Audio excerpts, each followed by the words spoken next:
Hello student, welcome to my YouTube channel math study point. Student देखिए, आज हम integral calculus start कर रहे हैं और इंटीग्रल कैलकुलस में हम चैप्टर स्टार्ट कर रहे हैं बीटा एंड गामा फंक्शन। ये जो चैप्टर है हमारा बीटा एंड गामा फंक्शन, जो हमारे इंजीनियरिंग स्टूडेंट हैं उनके लिए काफी इंपॉर्टेंट है। बाकी बीटेक स्टूडेंट और बीएससी स्टूडेंट दोनों स्टूडेंट्स के लिए काफी बेनिफिशियल रहेगा। चलिए आज हम डिस्कस करते हैं बीटा एंड गामा फंक्शन। देखिए, बीटा एंड गामा फंक्शन ये हमारा इंटीग्रल कैलकुलस का एक चैप्टर है। इसमें कुछ हमारे स्पेशल टाइप के इंटीग्रल हैं जिसमें हम डिस्कस करेंगे beta function and gamma function. तो देखिए, पहले हम डिस्कस करते हैं बीटा फंक्शन। तो देखिएगा, बीटा फंक्शन क्या होता है आपका। तो बीटा फंक्शन को भी यहाँ पर ना टू टाइप्स में डिवाइड कर रखा है। फर्स्टली हमारा आता है beta function of first kind. देखिए, बीटा फंक्शन फर्स्ट काइंड क्या है? द डेफिनेट इंटीग्रल, अगर कोई डेफिनेट इंटीग्रल हमारा इस फॉर्म में है, देखिए 0 to 1 x to power m minus 1 1 minus x whole power n minus 1 dx, मतलब इस इंटीग्रल की लिमिट 0 to 1 होनी चाहिए, x to power m minus 1 और फिर ये जो वेरिएबल है 1 माइनस एक्स, इसका होल पावर क्या, n माइनस 1 dx। तो इस तरह के इंटीग्रल को हम क्या कहते हैं? Beta function of first kind.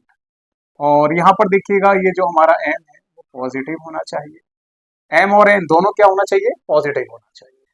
तो इस तरह के डेफिनेट इंटीग्रल को आप क्या कहेंगे? Is called beta function of first kind. तो इस तरह का इंटीग्रल जो है वो क्या कहलाएगा? हमारा बीटा फंक्शन फर्स्ट काइंड। और इसको हम डिनोट करते हैं, देखिए इट इज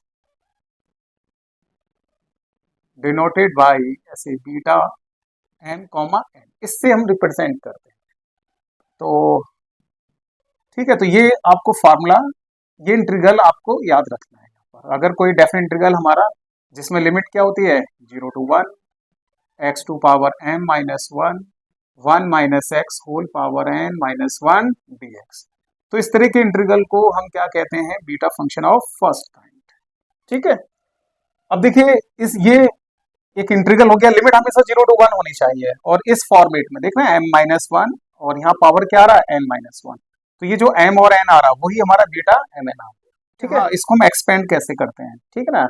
एग्जाम्पल के तौर से देखिएगा, बीटा m कॉमा n को एक्सपेंड करने का, इसको एक्सपेंड करने का तरीका है m minus 1 factorial, n minus 1 factorial और m plus n minus 1 factorial. इस तरह से हम इसको एक्सपेंड करते हैं।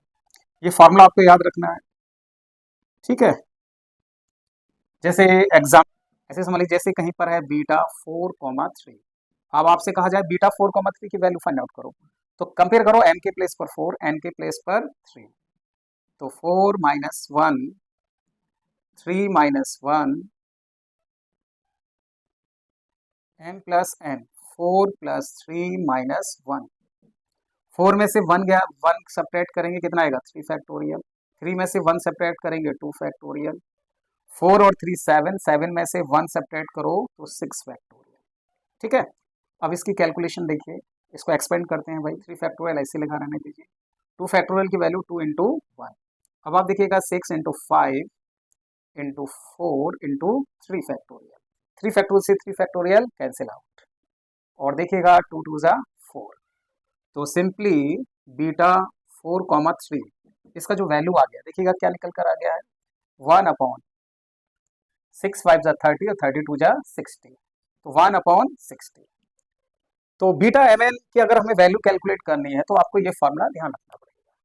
ठीक है, अब देखिएगा बीटा फंक्शन की प्रॉपर्टी बताते हैं। बीटा फंक्शन जो हमारा होता है ना वो सिमेट्रिक होता है। ठीक है, ये इसकी प्रॉपर्टी है कि बीटा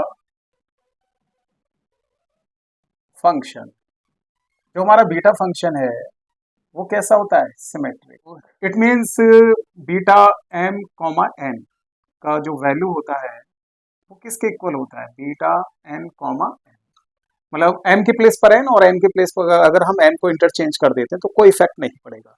तो बीटा फंक्शन इज सिमेट्रिक। देखिए कैसे सिमेट्रिक होता है, इसको प्रूफ करते हैं। तो ये जो बीटा फंक्शन है ना फर्स्ट काइंड, इसको फॉर्मूला लिखिए, वी है, हमारे पास यहाँ बीटा फंक्शन है फर्स्ट काइंड का, बीटा m कॉमा n। ठीक है, तो इसकी लिमिट क्या होगी? 0 to 1 x to power m minus one, one minus x whole power n minus one d x.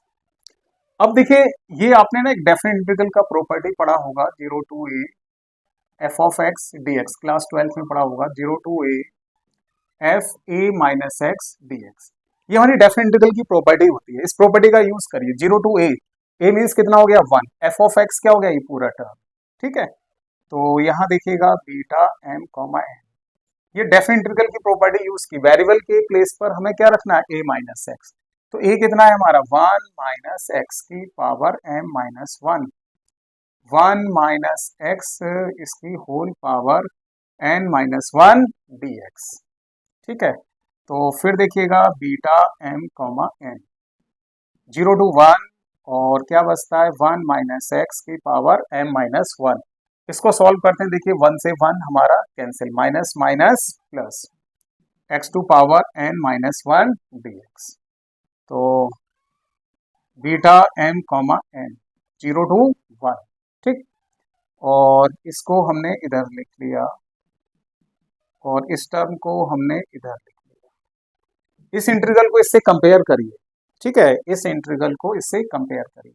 देखिए एक्स, तो एक्स के प्लेस पर एक्स, लिमिट भी सेम आ रहा है, जहां एम आ रहा है उसके प्लेस पर क्या आ रहा है, एन आ रहा है, और जहां एन आ रहा है तो उसके प्लेस पर क्या आ रहा है, एम आ रहा है। तो इसको हम ये लिख सकते हैं, तो इसको इसके अकॉर्डिंग क्या लिख सकते हैं, बीटा एम कॉमा एन को हम लिख सकते हैं बीटा एन कॉमा एन। तो याद रखिएगा बीटा फंक्शन इज सिमेट्रिक, जो हमारा बीटा फंक्शन होता है वो कैसा होता है, सिमेट्रिक होता है। देखिए अब हम डिस्कस करते हैं another form of beta function, मतलब जो हमने बीटा फंक्शन फर्स्ट काइंड आपको बताया है, इसी के हेल्प से हम एक beta function of second kind का फॉर्मूला ड्राइव करेंगे। तो ये हमारा आता है beta function of second form, another form of beta function, ठीक है। ये जो फर्स्ट काइंड है, इसी की हेल्प से हम एक बीटा फंक्शन का दूसरा फॉर्म निकालेंगे, उसको हम beta function of second kind कहते हैं। तो यहां लिखिएगा we have beta function of first kind, ठीक है ना। वेरिएबल तो आप कुछ भी लिख सकते हैं, जीरो टू वन, सपोज मैंने वाई ले लिया, y to power m minus one, one minus y n minus one and d y. ये हमारा बीटा फंक्शन फर्स्ट काइंड है, ठीक है ना। वेरिएबल तो आप कुछ भी ले सकते हैं, एक्स वाई जेड, कुछ भी इसके प्लेस पर ले सकते हैं। अब देखिए हमने यहाँ पुट करा, पुटिंग वाई के प्लेस पर क्या पुट करा, one upon one plus x, ये हमने वाई के प्लेस पर पुट कर दिया, ठीक है। तो आप यहाँ से ना इसका डिफ्रेंशिएट करिए, डी वाई, ठीक है। तो इसका डिफ्रेंशिएट क्या आएगा, माइनस का one upon one plus x का होल स्क्वायर, एक्स का क्या जाएगा, डी एक्स का करिए, one upon one plus x, ये क्या जाएगा, वन अपॉन वाई। फिर आप यहाँ से एक्स की वैल्यू कैलकुलेट कर सकते हैं, one upon y minus one. तो ये देखिएगा beta m comma n, lower limit कितना है, जीरो, किसके प्लेस पर रखेंगे हम, वाई के प्लेस पर। वन अपॉन जीरो कितना होता है, इनफाइनाइट, तो ये इनफाइनाइट आ गया। अपर लिमिट कितना है, वन, तो वन रखिए, वन माइनस वन कितना हो गया, जीरो हो गया। ये वाई आ रहा, तो वाई के प्लेस पर ये वैल्यू पुट कर दो, one upon one plus x, इसका होल पावर क्या है, एम माइनस वन, तो ये एम माइनस वन आ गया। फिर आप यहाँ देखिएगा वन माइनस वाई, वाई की वैल्यू कितनी है, one plus x whole power n minus one d y, d y के प्लेस पर क्या, देखो ये नेगेटिव आ रहा है, ये नेगेटिव मैंने बाहर लिख दिया, और ये वैल्यू पुट कर दीजिएगा, one upon one plus x का होल स्क्वायर डी एक्स, ठीक है। देखिए डेफिनेट इंटीग्रल की एक प्रॉपर्टी होती है, आप लोगों ने क्लास 12 में पढ़ा होगा, कि जैसे ये हमारी डेफिनेट इंटीग्रल की प्रॉपर्टी है, ये लोअर लिमिट है, ये अपर लिमिट है, अगर हम इनको इंटरचेंज कर देते हैं, लोअर की जगह अपर, अपर की जगह लोअर, तो यहाँ ना माइनस का साइन आता है। तो वही प्रॉपर्टी मैं यहाँ यूज कर रहा हूँ, अपर को लोअर, लोअर को अपर बना रहा हूँ, तो एक माइनस आएगा, वो माइनस माइनस प्लस हो जाएगा, ठीक है। तो ये आ गया हमारा जीरो से infinity, one upon one plus x m minus one, ठीक है ना। इसका एलसीएम लीजिए, तो one plus x minus one n minus one plus x का whole square d x, one से वन कैंसिल आउट। तो ये देखो beta m comma n, zero से इन्फिनिटी, तो फिर देखिएगा ऊपर ये क्या बचा, x to power n minus one. ठीक है, फिर देखिए वन प्लस एक्स ये है आपका, इसका पावर कितना है एम माइनस वन। हाँ, इसका पावर देखिएगा कितना है एन माइनस वन, इसका पावर कितना है टू है। ठीक है, ये वैल्यू आ गई आपके पास। इसको थोड़ा सा और सिंप्लीफिकेशन करते हैं, बीटा एन कॉमा एन। ठीक है, ये थोड़ा सा सिंप्लीफिकेशन किया, x to power n minus one, one plus x, फिर देखो वन से ये टू कैंसिल, तो ये क्या बचा m plus n d x, ये वैल्यू आ गई आपके पास। देखिए अब आप ऐसा करिएगा, यहाँ एम के प्लेस पर एन और एन के प्लेस पर एम रिप्लेस कर दीजिएगा। देखो इंटरचेंज कर दिया, मैं प्लेस पर एन और एन के प्लेस पर एम, ये इंटरचेंज कर दिया।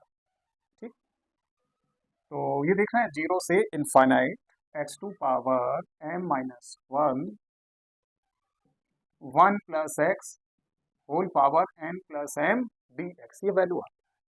और जस्ट अभी हमने प्रूफ करा था बीटा फंक्शन कैसा होता है, सिमेट्रिक होता है। तो ये बीटा, इसको हम लिख सकते हैं एम कॉमा एन।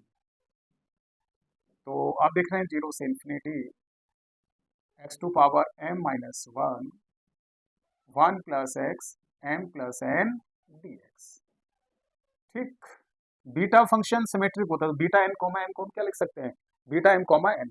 तो पता है ये भी आपको याद रखना है, ये जो इंटीग्रल है जीरो से infinity x to power m minus one upon में one plus x whole power m plus n, ये भी हमारा क्या होता है, बीटा फंक्शन होता है।